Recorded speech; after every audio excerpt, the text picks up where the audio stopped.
Top Brexiteers expose the EU's hypocrisy on trade. We talk about chlorinated chicken and our next plan for our free speech movement. Now, I'm sure most of you in the past have debated and discussed Brexit with Remainers. And if you've ever debated with a Remainer, especially when it comes to trade, one of their biggest trump cards is that the European Union is pro-free trade.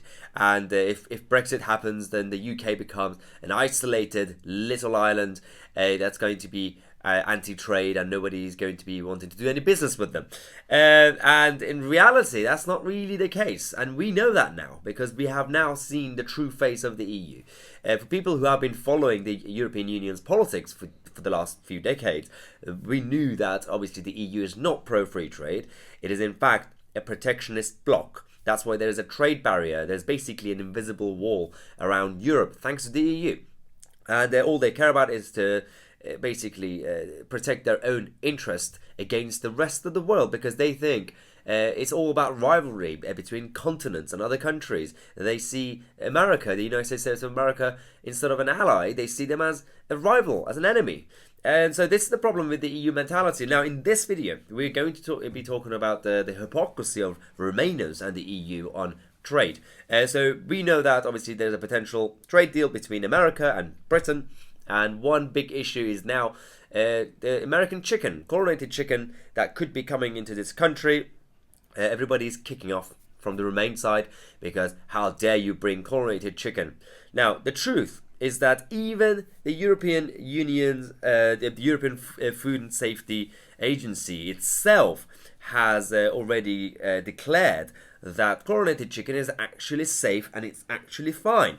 So this is the EU's Food and Safety Authority that's already confirmed this. And the other part is that water in Europe, we have chlorinated water in this continent, and somehow these Remainers and the European Union itself say that water is fine, but chicken, no, that's too much, you can't really go there.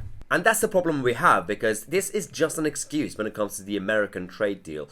They're going to find other things to basically oppose free trade. They will be coming out after various products and services, say, well, no, you can't really bring that from Canada, you can't really bring that from Japan, because they are protectionist. Now, Tom Harwood from Guido Fawkes was on Good Morning Britain, and he was talking about obviously chlorinated chicken, but also free trade in general. He was defending it against everybody else on the panel who were basically defending protectionism. If we look at these European practices, it's not so long ago that we were all eating horse. Let's be real about the situation in the European Union. It's not this land of milk and honey that it's being presented as. And actually, anyone who's been to America, who's eaten American food, knows that it's not this disaster zone that's being portrayed. Why do we want to be importing chicken from America in the first place when there's plenty of it here anyway? Well, I think that's just if we're going to go down that argument with almost anything on trade, we might as well become North Korea. It's just a question, but seriously, well, why would back to comparative advantage. Let's go back to Adam Smith. The reason why countries rose up from the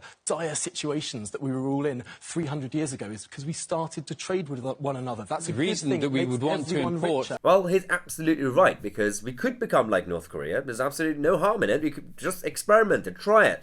We could basically have a wall around us and say no to anything that could come to this country, say no to trade, and then see what will happen. Your own industries will go down because there's no competition.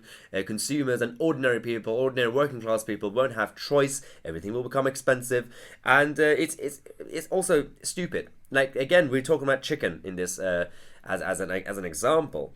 And Tom, again, the rest of the video, he's now talking about science, and you have to go with evidence.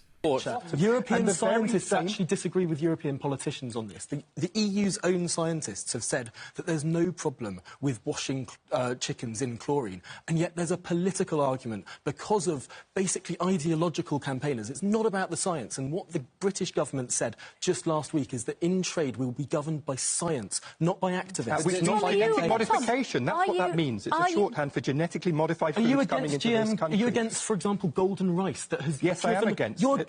I am against it because it allows corporations to control the food system. Okay, let's stay with chicken and not go to rice yet. But I'm sorry, this is an anti-scientific argument. Again, he's spot on, because, if you go with scientific facts, Facts don't care about your feelings. I don't care why these people are freaking out for absolutely no reason. It's because they don't like America. That's it. And they want to protect the European Union. But the whole argument between protectionism and free trade has been going on for centuries now, decades and centuries, and I don't understand why we still have people who are protectionists. I don't understand when you know the evidence is there. Well, after we repealed the corn laws in this country, the actual industries and the livelihood of ordinary people, it got much better. And New Zealand is also another good example where when they opened up their markets to the world, it actually helped their own homegrown industries to become more competitive and to become better. And people will always support the British industries, just like what they did in New Zealand. And this is what Tom Harwood said on the show. Necessarily, if we look at a country like New Zealand, which opened itself up to the world under a Labour government back in the 1980s, its farming sector actually rocketed. Now we can see in all over the world, you go into a shop, you can barely move for New Zealand goods. And they absolutely did, because they competed on quality and on price. But their farming sector is now the best in the world, and it's because they opened up to the whole wide world, and that's what we should do. All right, Tom Harwood, thanks very much. Now, this is all very important, especially when it comes to the Brexit trade talks, to make sure that we do not become politically aligned when it comes to regulations to the EU. Because if we do that, then we're basically a member of the EU without having any say. And luckily, Boris Johnson has clarified that if they don't give us a simple, basic trade deal based on goods and services, we'll go out on WTO terms. We wouldn't ask the EU to follow every particular every change in UK legislation, so it doesn't make any sense for them to make the same requirement of us, and that's where we are. Well, that's where we are now. So we have to kind of wait and see how the next few months of these negotiations will end. As you know, we said yesterday in the video that June is the deadline for the British government. They've said if the European Union don't really show any sign of progress when it comes to these trade talks, then we will walk away and we'll go out on WTO terms. So we only have a few months left to go to find out what will happen there. Now, you guys know that we are launching a free speech movement on this channel. I've been speaking to a number of big names, media figures and activists out there. We are going to be launching an all-party parliamentary group in Parliament to promote this. We are also starting a nationwide tour around the country, and we are starting our first event in Manchester. Now, actually, on that note, if any of you are from Manchester or you know the area, if you know a good venue, actually send me an email, get in touch if you want to kind of get involved and help out organising the first tour. And then we're going to obviously look around the country, go everywhere, meet you guys. We're also launching a membership group, a community, so that you guys could actually get involved and contribute to this cause. As you know, we all have also launched our new t-shirts. Free speech is free speech. We have, obviously, the link is in the description. Check it out if you want to support our movement, our cause, and make sure you get your free speech t-shirts. Now, we also have various Brexit designs and other t-shirts as well. We do not think that language or behaviour that is merely insulting should ever be criminalised in this way. The clear problem with the outlawing of insult is that too many things can be interpreted as such. Criticism is easily construed as insult by certain parties. Ridicule easily construed as insult. Sarcasm, unfavourable comparison, merely stating an alternative point of view to the orthodoxy can be interpreted as insult.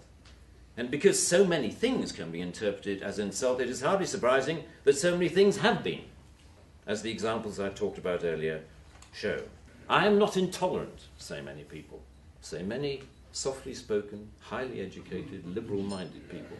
I'm only intolerant of intolerance. And people tend to nod sagely and say, oh yes, wise words, wise words. And yet if you think about this supposedly inarguable statement for longer than 5 seconds, you realise that all it is advocating is the replacement of one kind of intolerance with another, which to me doesn't represent any kind of progress at all.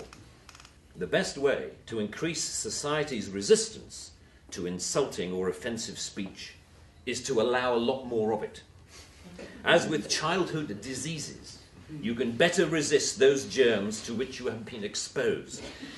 We need to build our immunity to taking offence so that we can deal with the issues that perfectly justified criticism can raise. And if you want to join us now, make sure you subscribe to the channel and click on the bell next to it so you get notified. We have a daily show at 5:45 p.m. I'm Tousi. I'll see you guys tomorrow with a new video.